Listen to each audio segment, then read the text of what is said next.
Hello friends, नमस्कार। आइए class 10th का त्रिकोणमिति पढ़ते हैं। आइए, त्रिगोनोमेट्री ये 3 शब्दों से मिलकर बना है, जिसका ट्री का मतलब होता है 3, गुण का मतलब होता है भुजा और मेट्री का मतलब होता है माप। यानी त्रिकोणमिति में त्रिभुज के तीनों भुजाओं और संबंधित कोणों के बारे में अध्ययन करते हैं। त्रिकोणमिति में त्रिभुज की तीनों भुजाओं और संबंधित कोण के बारे में अध्ययन करते हैं। आइए, त्रिकोणमिति में समकोण त्रिभुज के बारे में पढ़ते हैं। त्रिकोणमिति में किसके बारे में पढ़ते हैं? देखिए, समकोण त्रिभुज के बारे में पढ़ते हैं। त्रिकोणमिति में किसके बारे में पढ़ते हैं? समकोण त्रिभुज के बारे में पढ़ते हैं। समकोण त्रिभुज में एक कोण 90 डिग्री होता है। समकोण त्रिभुज में एक कोण 90 डिग्री होता है, बाकी दोनों न्यून कोण होता है। समकोण त्रिभुज में कौन सबसे बड़ी भुजा होती है? समकोण त्रिभुज में सबसे बड़ी भुजा कौन होती है? कोण। कोण किसको बोलते हैं? कोण देखिए, कोण किसको बोलते हैं? कोण देखिए, ये है कोण, ये है कोण, ये है कोण, ये है लंब, ये है, देखिए लंब हो गया लंब, ये आधार, आधार होता है। इसको बी से सूचित करते हैं, बी से सूचित करते हैं। आइए, पाइथागोरस प्रमेय किसी भी समकोण त्रिभुज में कोण का वर्ग अन्य दो भुजाओं के वर्गों का योग होता है। पाइथागोरस एक एक एक गणितज्ञ का नाम है। पाइथागोरस एक गणितज्ञ ना किसी भी समकोण त्रिभुज में कोण का वर्ग अन्य दो भुजाओं के वर्गों का योग के बराबर होता है। यानी कोण का योग, कोण का स्क्वायर अन्य दो भुजाओं के वर्गों के बराबर होता है। देखिए, जैसे में देखिए, समकोण त्रिभुज, समकोण त्रिभुज बना रहे हैं।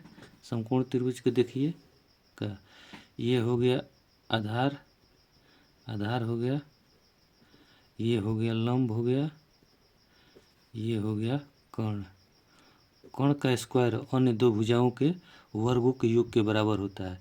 तो कोण को हम एच से डिनोट करते हैं। कोण को किससे डिनोट हैं? एच से। और आधार को बी से यानी बेस बोलते हैं।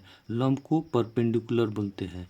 ठीक है, तो कोण बराबर होता है, कोण स्क्वायर बराबर होता है लंब स्क्वायर प्लस आधार स्क्वायर। इसको शॉर्ट में इस तरह से लिखते हैं। और एच पूछेगा तो एच बराबर कर सकते हैं कि P square plus B square root अंदर हो सकता है। आइए, आइए त्रिकोणमिति ट्रिगोनोमेट्री रेशियो के बारे में पढ़ते हैं। इसकी संख्या कितनी होती है? इसकी संख्या 6 होती है। साइन थीटा बराबर क्या होता है? लंब बटा कोण। साइन थीटा बराबर क्या होता है? लंब बटा कोण। आधार कॉस थीटा बराबर क्या होता है? आधार बटा में कोण। कॉस थीटा बराबर क्या होता है? आधार बटा में कोण होता है, आधार बटा में कोण होता है। tan थीटा बराबर लंब बटा आधार होता है, लंब बटा आधार होता है। ये फॉर्मूला आप लोगों को याद होना चाहिए।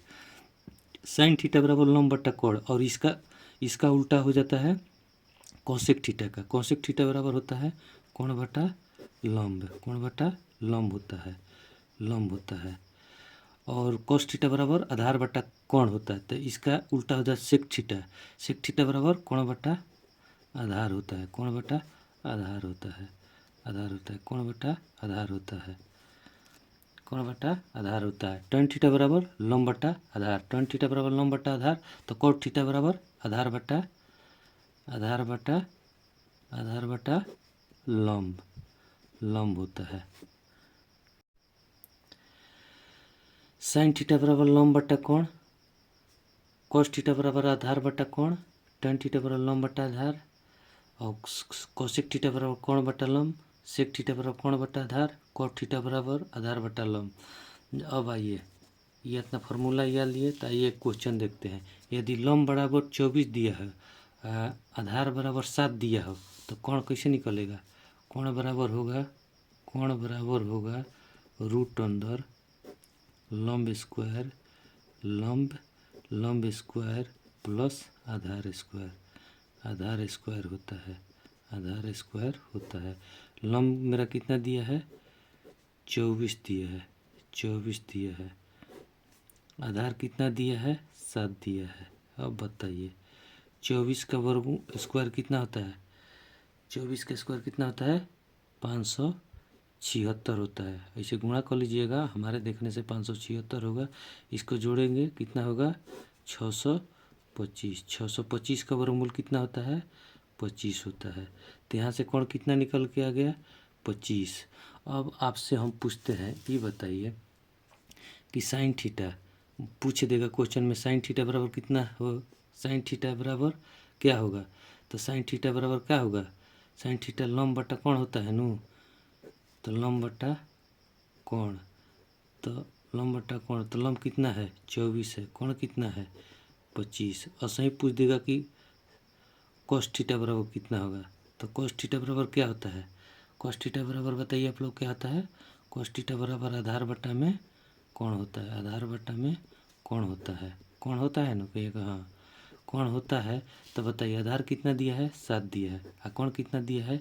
25। और सही पूछ देगा कि tan थीटा बराबर कितना होता है। tan थीटा बराबर कितना होता है?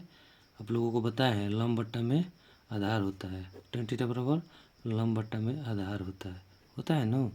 तो लंब कितना दिया है? 24 दिया है। आधार कितना दिया है? 7। इसी तरह की अन्य भी पूछेगा तो बना देंगे, बता दीजिएगा। आइए अब आगे चलते हैं। Sine theta into cosec theta बराबर क्या होता है? ये फार्मूला है, 1 होता है। Sine theta into cosec theta बराबर 1 होता है। Tan theta into cot theta बराबर 1 होता है। देखिए sine theta into cosec theta बराबर 1 होता है, तो आपसे पूछ देगा कि साइन थीटा बराबर क्या होगा।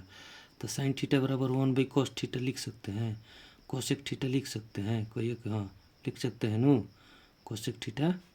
तो उसे ही पूछ देगा कि कोसेक थीटा बराबर क्या होगा।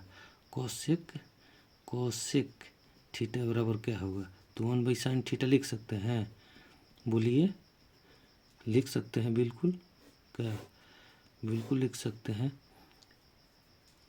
लिख सकते हैं। आइए cosec theta cos theta into sec theta बराबर 1 होता है। cos theta into sec theta बराबर 1 होता है। तो आप बताइए cos थीटा बराबर 1/sec थीटा लिख सकते हैं। बिल्कुल लिख सकते हैं आप लोग। और सेक थीटा बराबर 1/cos थीटा लिख सकते हैं। बिल्कुल लिख सकते हैं। तब आइए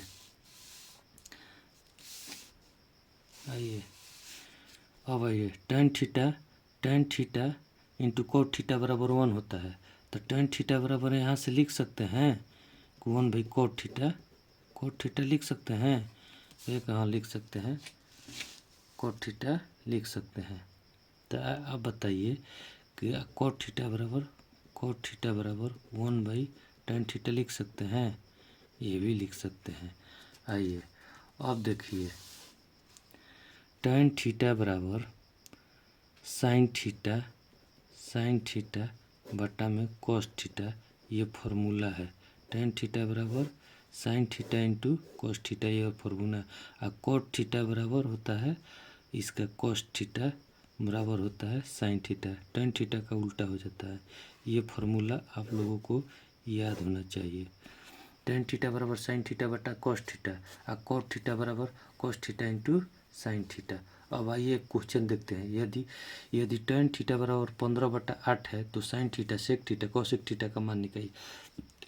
अच्छा आप बताइए tan थीटा बराबर दिया है, कोई न दिया है, कितना दिया है?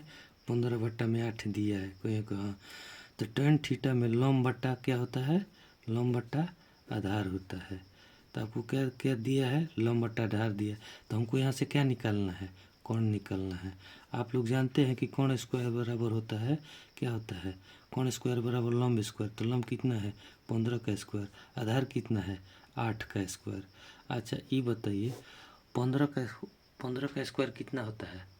आप बताइए 15 का स्क्वायर 225 होता है। हमको लगता है 225 होगा। 8 का 64 होगा। कहिए, तो इसको जोड़िएगा तो कितना आएगा? इसको जोड़िएगा तो कितना आएगा? 5 4 9 को एक हाँ फिर 8 है। ये किसका वर्गमूल है? ये किसका वर्गमूल है? ये किसका वर्गमूल है? आप ही बताइए, ये किसका वर्गमूल है? ये हमको लगता है कि 17 का है का, देख लेते हैं।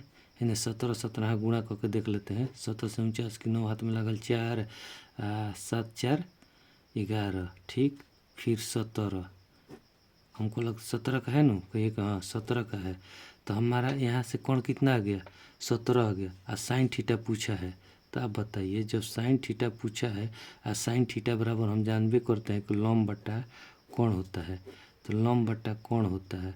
तो लंब में मेरा कितना दिया है, लंब कितना है 15 है, और कोण कितना है 17, ठीक। अब आइए सेक थीटा पूछा है। तो सेक थीटा कितना होता है, सेक थीटा बराबर हम आपको बताए हैं नू कि कोण बटा आधार होता है। सेक थीटा बराबर क्या होता है, कोण बटा आधार। फार्मूला रहेगा तो बनेगा, नहीं याद रहेगा तो नहीं बनेगा बाबू। फार्मूला कम से कम आप लोग याद कर लीजिए। कोण कितना है 17 है, आधार कितना है, आधार कितना है 8 है। अब यहाँ से क्या पूछा है, कोसेक थीटा पूछा है। यहाँ से क्या पूछा है, कोसेक थीटा, कोसेक थीटा पूछा है। तो कोसेक थीटा बराबर क्या होता है, कोसेक थीटा बराबर क्या होता है, कोण बटा लंब होता है, कोण बटा लंब। लंब को हम पी डी से डिनोट कर सकते हैं। तो कोण मित्र 17 है, लंब कितना है 15 है। आ गया जो क्वेश्चन पूछा था, आंसर यहाँ से हाँ आ गया। तो डन कीजिए।